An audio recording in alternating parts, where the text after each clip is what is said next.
We are back again with another fun-filled episode at the Main Street Randyland YouTube channel. Hooray!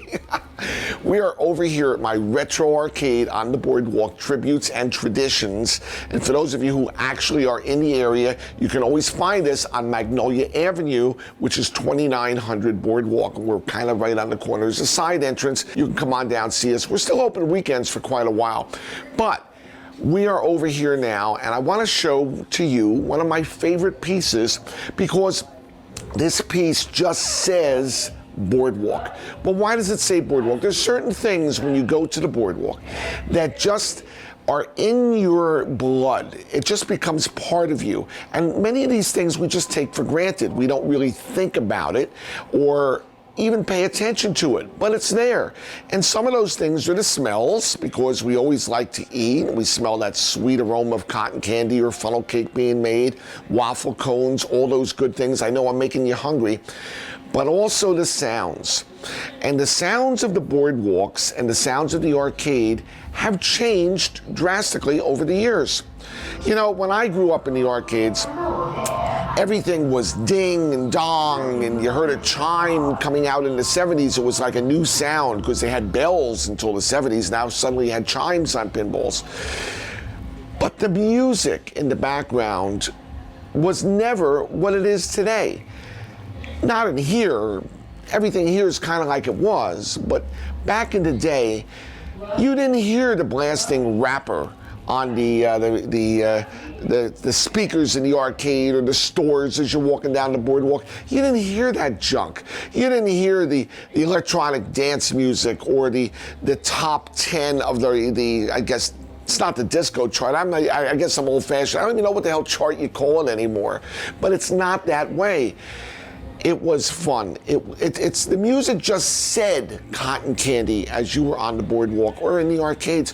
And specifically, when you were on the boardwalk and you were near a carousel or a merry-go-round, you heard that sound from the merry-go-round that just filled the ambiance of the air. I always wanted to get one of those merry-go-round band organs. I had my eye on it from the time I was a little kid. But you know what? I couldn't afford that type of thing. Even then, they were antiques. I was born in 1960. These things were made 1920, 1930. They were old when I was a kid, so you couldn't get your hands on them. They were worth a lot of money. Well, you fast forward, you've been in the business a long time. Once in a while, you come across something that you can't pass up because it just belongs in your collection. And one of these things is my dear Marianne. Well, it's not my girlfriend Marianne, no, I'm sorry. This is Marianne, because it's merry like Merry Christmas, and it's a band organ that was used on carousels throughout its life. It was made 1927. Can you imagine? Such an era where they had the speakeasies going on and the flappers doing their dances and the places of ill repute. But Marianne was on the boardwalks and in the amusement parks playing for carousels. And she's over here. This is my Marianne. And see, she has a name. Where did she get her name? Well, I don't know who named her Marianne. She was named that before I got her. A lot of times back in the day when they made these custom instruments, they're handmade, so each one had a little bit of its own personality, and they were given names. So each one was identified, I guess, by their name, and I'm assuming they didn't change their names over the years and the lifetime, but they could have. Who knows? Marianne is almost 100 years old. She was made in 1927. Wurlitzer, the famous Wurlitzer company, made Marianne, and she's a Model 153 for those people who are really into that model and number stuff. You know, I'm a guy who appreciates machines. I work on them. I love this stuff, But I'm not one of these guys who's got to know the model number and the serial number and all stuff like this, because to me, that's not important unless I'm ordering parts or something of this nature. And it's not like I'm calling up and ordering parts from the Wurlitzer company for a Model 153. They don't make them anymore. There's a few people who deal with second market parts that are making things handmade for these things that might still be existing. But how many of these are really left in the country? Not a lot. And certainly not a lot that are working. But Marianne is working. When I got her, she was not. So I had to do a lot of work, and I had never worked on a band organ before. So I had to learn. But you know what? It's not really that complicated. You can figure it out. But Marianne did catch my finger last year, and I have a nice scar on my finger from Marianne because I just happened to have my finger in the wrong spot and almost lost my finger, you know, with the movement of the mechanisms in the background. Oh, that was a really...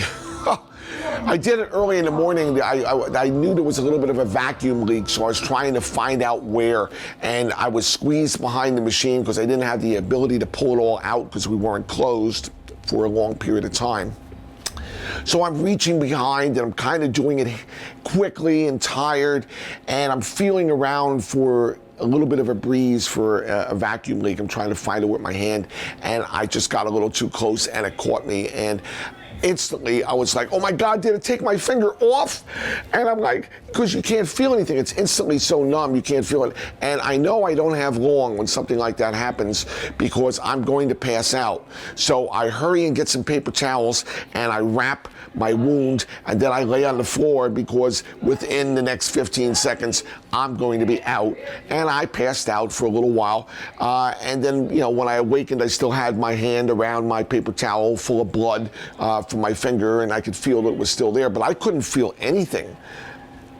3/4 the way up that finger, I couldn't feel anything for a year. I mean, little by little, it started coming back. I was really, really lucky that Marianne didn't take my finger as a souvenir, but she didn't. It's still here. It works. I have plenty of feeling, so I can still do my deals. But Marianne is just filled with handmade horns and clarinets and bassoons, and all these pipings inside are hand cut, handmade, hand tuned to be what they are. So Marianne is really quite complicated when you stop to think about all the intricacies, and she just delights you always around. Even the outside is all hand carved, just like they would do with carousel horses back in the day. Now, Marianne can play for us, but she might be a little loud, you know, she can be a little overbearing, but remember, she has to play to the audience of the entire amusement park, the entire boardwalk. She has to fill the air with her joy.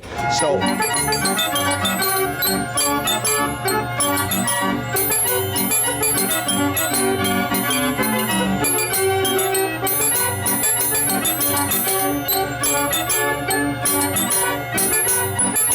Usually the songs start with the beginning, then they start with the drums. Hit those drums.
They don't all have the xylophone, okay? I personally am really preferenced of this xylophone down here. And it's got the metal keys that it hits. So when it hits there, it really rings out. People just resonate to bells, the magic of a bell, just like Clarence, oh, there goes the bell. Another angel got his wings. All the bells that are going out and the wings that are being given. This is the sound that should be in the amusement park, that should be on the boardwalk. So we have her here in the retro arcade. We don't get to play her all the time because we can't distract people from what they're normally doing, because as soon as she lights up and plays, everybody pays attention to what Marianne's doing. Now you might say, how much does she weigh? A lot. That's all I can tell you. I don't know. I don't have a scale. I'm sure there was some spec sheets, and I'm sure there's some of you out there who are these little people who study all these things, know exactly how many pounds a 153 Wurlitzer weighs. But all I can tell you is we got her on dollies because it's difficult to try to move elsewhere. And this is not all one piece. So how would you move a giant Wurlitzer band organ? Well, this section here actually comes off, all right? It's held on with a bolt. And this section here also comes off with another bolt. They will separate away from the machine. And this whole front face is a facade. If I take off these screws here, I don't know if I should do it or not. I might not get it back on again. You think I should try? Well, you know, for the sake of people on video, they always like to see stuff. If I can't get this back on again, I'm gonna be mad.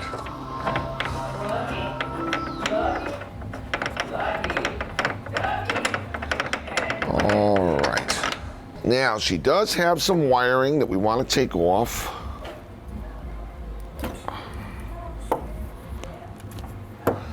Yeah, she's got a safety hook on the top, and now that's free. I know this comes off separately.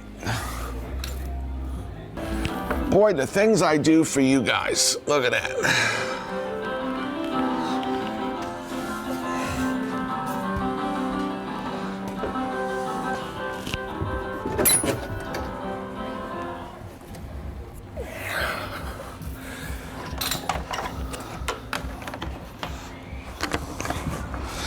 You can see the backside. Just your standard amusement park paint and your old wood all put together, because you don't see the back, you only see the front, and the good old-fashioned light sockets that they used to use. This brown you see separating from the yellow. Obviously, this is the main unit itself. Now inside here, you can see from this side your rolling papers. Marianne's a twin. She has 2 rolls of paper, so she can play continuous music. When one roll is rewinding, the other roll can continue to play. We'll get a better look at that from the back. This is a reservoir chamber, and this, when it's running, will be bouncing up and down, basically controlling an extra section of vacuum port. If you see in here, you'll see something actually pretty rare. You see all these hose tubes? These are not hoses. These are actually lead tubing. That's original. Most 153s, band organs that you see today that are in operation, will have had all of this replaced, usually with some sort of rubber type of hosing. But these are the original lead. And I'd like to keep it as original as possible and keep it there as long as I can. But what happens is the lead eventually will decay, crack, develop leaks. And if it's a small leak, I can live with it. I'd rather keep it original, but at some point, those will become unsavable. You won't be able to do it anymore. Over here, originally these are covered. All right, there's that's a little bit of a material, probably varnished iron when they did that. But when I got it, some of them were broken through and they were leaking. So I am, just quickly covering the leaks with duct tape, which is that Gorilla tape, real thick tape to hold it. So I put a piece on the top and around it, basically just to hold tight the air from going through so that these will sound properly. The bells down on the bottom here, I mean, they're my favorite. The little fingers that will hit properly. These are all big pipe bassoons for your low sounds going down the sides, whatever, because otherwise it would be real long. Here we are at the back of Marianne. As I said earlier, she is a twin roll player. Rolls take time to rewind. So this wanted to have a continuous function of music. So while one roll is rewinding, the other roll can be playing. That way you don't have any stops in music. This obviously is not original. I put this on here so I can remote controlly reverse and rewind her, because I really don't want to go into my second roll. If I do that, then I'm causing an additional operation which I'm trying to avoid for the sake of wear and tear. Because you have a twin, now this is really pretty ingenious when you stop and think about it. Can you see back here? There's a block with all these lead tubes going into. That actually has a sliding piece of wood in there that will move all of the inputs from one unit to the other. You see all those holes that you see through the paper there?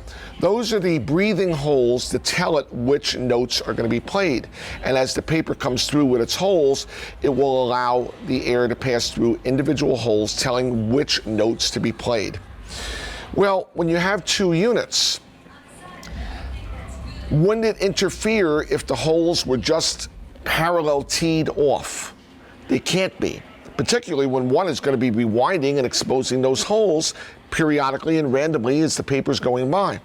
So this unit in the back slides left and right, basically transferring every one of those holes to a different port so that it then can control your valves, which are down on the bottom. That transfer, we'll call it a valve for better sense of purpose of calling it. I think it's a giant valve transfer. It's very problematic because it's old. Inside there, and I haven't taken it apart, and I don't want to take it apart, I'm sure there are leather slides that have gotten old and decayed over the years, and I don't want to create leaks and problems by switching it back and forth from one roll to another. For my application, it's not necessary. So I can do it manually to switch to the other roll if I wanted to just do that for whatever reason, but I stay primarily on my one roll because I don't want to keep moving that back and forth. It's just not necessary. It's too much possible damage that I could cause. So we're running from the one roll through the valves, which are set to go to this side and down to your distribution valves in the bottom. Mainly your problems with old machines is disintegration. Now, these are obviously replacement valves because they're a lighter color. You can see them. And there are companies that actually make replacement valves for these units. There's a skin inside that valve that's very, very fine. They have a word for it. I forget what the word is, but it basically translates to a pig intestine skin. Well, guess what? Skin, it gets old, it gets dry, and it gets brittle, and it cracks.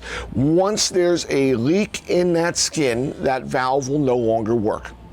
Then you no longer have the function of that note, or even worse, if it is a transfer valve that is going to turn on part of an upper register, a lower register, a xylophone, whatever it's transferring, if it can't do it because the valve is shot, a large part of your machine is going to be down.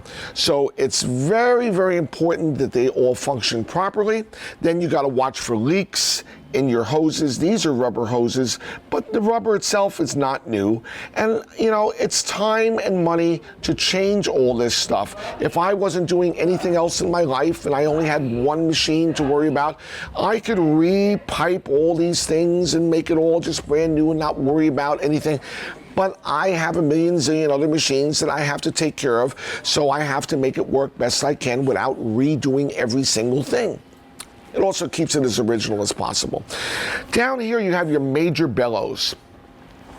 It's actually more than one bellow. Now, you know what a bellow is. You've seen the guy in the fiery furnace back in the days pumping his bellows to put the air into his fire. Well, we want a continuous air. So there are two bellows, the bottom bellows and the top bellows.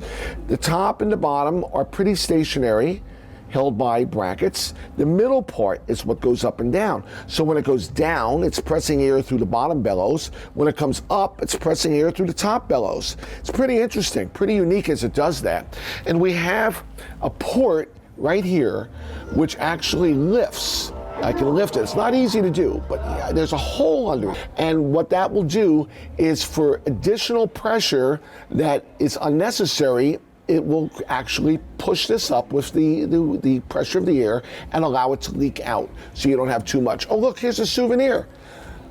It's a bloody tissue from when Marianne got my finger. Oh, no. Oh, you have to keep that. That's a souvenir. Marianne completely functions with one electric motor that turns a pulley there. Now the motor pulley is smaller, so the motor can turn around more times than the outer pulley will actually turn, because that motor turns really fast and we don't want to turn that fast. So it's a differential that is slowing it down, and then it comes over to this shaft, because these are connected, and this is a smaller pulley again, which is now connected with belts to a larger pulley up top, again slowing it down. And this is turning inside, and she has actual metal parts within her wood housings, which are cams. It's an offset cam gear and it's turning, and it's making these arms go up and down, and below the arms here moving the bellows up and down. So she's creating all the pressure that's necessary for air. Now on the top, we have another type of bellows, which is actually creating the vacuum, because it not only works with pressure of air, it works with vacuum of air. Very important, you have to have both. And we discussed this chamber here from the front. You see how it's pretty low? Well, when you turn her on, you'll see that chamber pull up, because that's showing you that you have vacuum in there. And as it's playing normally, you'll see that bouncing up and down because the vacuum pressure is changing as it's being lost in use of the machine. So this is almost like a reservoir that's compensating, and if it just goes completely down, you don't have enough vacuum to operate the machine. So you want it to be either close to the top or in the middle, but it's going to be bouncing up and down for a proper balance. On the side, this is your clutch, and it's basically a cork leather, and this will turn on the shaft that's coming down from the motor, but as this turns, it rubs against this wheel, and this wheel will turn horizontally. Now the reason they did it like that is you can actually adjust the speed by turning this knob on the side, and you see this all thread turning, and it's causing this arm to move very little, and it will move this plate further up or further down, and that will decide how quickly the shaft here is turning in order to turn the speed of your music. So I have it set the way I want to. I really don't want to mess with it too much because I got it set and I don't want to have to reset it. But if I push this down to the middle, the circumference of turning is going to be smaller, so it's going to pick up in speed. On the outside, this has to turn more times to make this shaft turn completely around because there's more surface. If this is down further, there's less surface that needs to be turned on this wheel in order for this wheel to turn around. If you follow that, it's pretty simple physics. So when we turn Marianne on, and we'll try to turn her on again, we'll start seeing her action.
Isn't Marianne wonderful? Now that little bit of a sound you hear at the end, like a whistle that kind of glides down, that's actually a leak.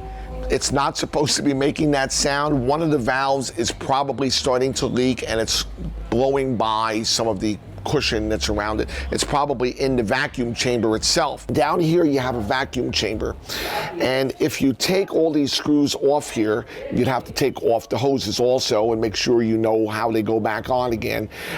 Inside there are valves that push down that open the air path to go to the different pipes inside the machine. Inside this chamber, a lot of processes going on, and those little, they're all wooden, they're all hand carved wood, and they come back up with a little spring like a clothespin. Well, there's felt on it, and if the felt doesn't stay in good condition to close, to stop the air, then it's going to cause a little bit of a leak, and there's a little bit of a leak going through there. Can you see that one finger, a couple fingers there are a different color? Well, that's because they were broken, and I had to create a little bit of a dowel rod in order to substitute what was going on. But there's a valve on the top that is pressing down to make these actuators move down, up and down. You see them moving? Okay, and when they move up and down, they're actually moving inside to open up the chamber.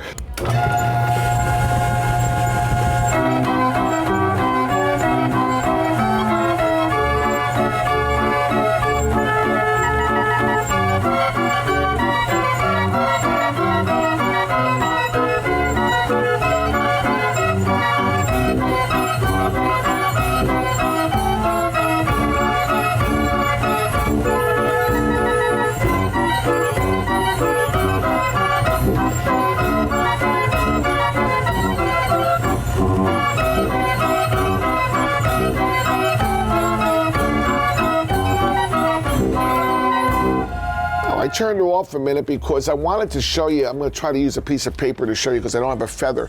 But sitting where I'm sitting down low here, and I'm on a horizontal level with this bellows and the port here that relieves some pressure, I'm actually getting a lot of wind blown on me, almost like a fan. Now, if I hold my piece of paper here still and I run the machine, maybe you'll see the paper actually moving.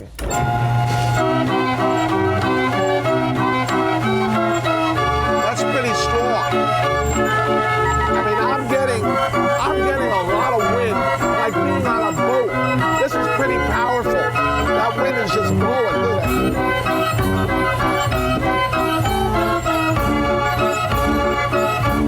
It's all coming from here. It's blowing out from underneath as that lifts up to relieve the pressure.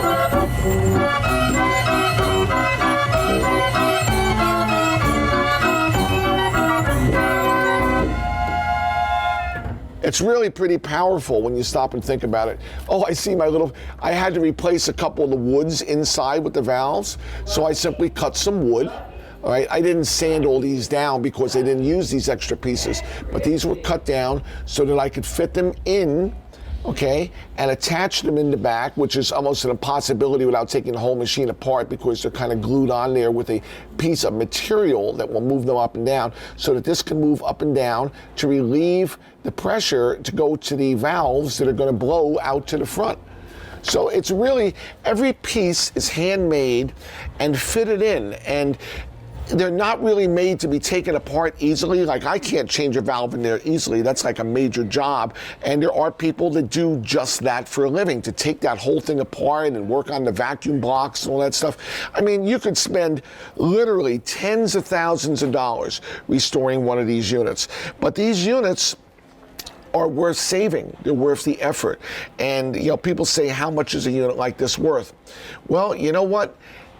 A good working unit like this can easily bring $50,000, $60,000, or maybe more. Some of them go for over $100,000, depending upon models, intricacies, amount of units, and, you know, valves and carvings and lights and all that stuff. Marianne has a light package. She has lights on her. Not all 153s did. So she was already a deluxe that she had lights in the front of her. She's really a pretty amazing machine. I'm so pleased that I have her. I have about 100 different roles that I can play on her. Some of them are not so popular in my realm of thinking, but I prefer the one that's in there right now for what I'm doing. I'm not playing it that often, and I'm very satisfied with it. I'm not coming back here to pull the machine out in order to change a roll all the time. If this was a merry-go-round, the back of the machine would be pretty accessible, and the operator could get back there from the inside of the merry-go-round. He could change a roll while the other one's going, you know, rewinding. You could take care of that. But, you know, this is not something you want to have people near with the open belts turning on these pulleys. Some little kid comes over here, touches this, it's going to pull his finger in, it's going to cut his fingers right off. So it's not something that the average person is going to mess with, particularly because you can do a lot of damage like anything else. You know, another thing people really don't appreciate on all of these player model systems, whether it's a player piano or, you know, band organ, somebody made these rolls. Somebody musically trained had to actually make the music of these rolls. And they had a special machine. I'm sure they have something equivalent today, but back in the day they had a special machine that would punch the holes according to how the guy was playing a keyboard to tell the machine what to do. And it had special keys as far as transfer shift, or, you know, register high, register low, turn on this, turn on that, in addition to the musical tones. But the holes have to be perforated in just the right positions. So as that paper passes the bar below it, which has all independent holes, which you can see through the paper because the paper's thin, it has to line up perfectly with the holes in order to go through. Now here you see you have an extra little spot in the middle. Well, that little spot is not actually going to change the tone that much. It could be a very slight little tone, but they put it there basically for the support of the paper, because if that was just a big cut and you had big cuts all over the place, that paper would be more apt to tear. Interestingly enough, as the paper slides by constantly on this metal piece, which is very smooth, eventually what's happening is the paper's wearing thin. It becomes thinner and thinner and thinner. Microfibers are being rubbed off of the paper, so rolls do wear out. And there are companies that make reproduction rolls. They're not cheap. A roll could easily cost $100 just for the paper. So you try to preserve your rolls best you can. You try to keep your bar clean below it. And there is a tendency for microfibers to get sucked into those holes and down into your mechanisms. And the first thing they're going to clog up is that valve bar that slides back and forth. They're going to clog that up with fibers, which is another reason I try not to use it. But then they get sucked down to your valves over here. So you almost need like a roto-rooter plan if you're going to run it a lot in order to take the units apart, each one, to get that cleaned out, to clean out your pipes and your apparatuses right through. Now they use a very fine micro screen inside there behind the rollers. Many a times those screens have disintegrated and they don't work anymore and they're gone. I actually had to buy a roll of screen. This looks like material, but it's not. It's a very finely woven micro screen, and it's extremely fine to catch the microfibers of the paper as it's eaten away. And you have to cut this to just the right size in order to fit behind those holes in order to get in there to protect your unit. Well, I hope you enjoyed this episode with my very special friend, Marianne, right here at the Retro Arcade and Fascination on the Boardwalk. My goodness, we're getting paged by my telephone alarm. I guess we're right on time with ending the episode. Look at that. So we'll see you next time on the Main Street Randyland YouTube channel. Isn't that perfect? Another alarm going off. Bye-bye, guys.